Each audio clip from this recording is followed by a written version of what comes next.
বিশ্বনবী হজরত মুহাম্মদ সাল্লাল্লাহু আলাইহি ওয়াসাল্লামের পবিত্র জন্ম ও ওফাতের স্মৃতি বিজড়িত ১২ রবিউল আওয়াল আজ শ্রদ্ধা ও ধর্মীয় ভাব গাম্ভীর্যের সাথে পালিত হচ্ছে পবিত্র ঈদে মিলাদুন্নবী।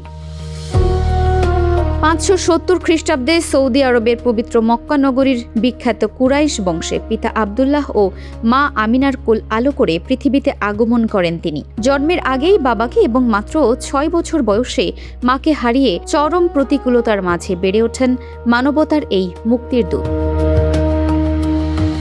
তৎকালীন সময়ে অন্ধকারাচ্ছন্ন আয়ামে জাহেলিয়াতের অনাচার, লুটতরাজ ও সহিংসতা দূর করে সারা বিশ্বে তাওহীদের আলো এবং শান্তি, ন্যায় ও মানবিকতার বার্তা পৌঁছে দেন মহানবী।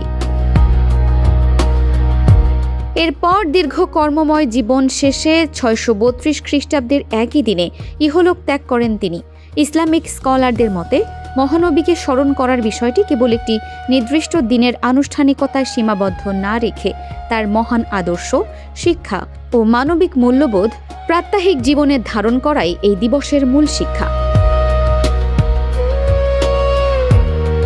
Farhana Nizam, desk report, Dinajpur TV.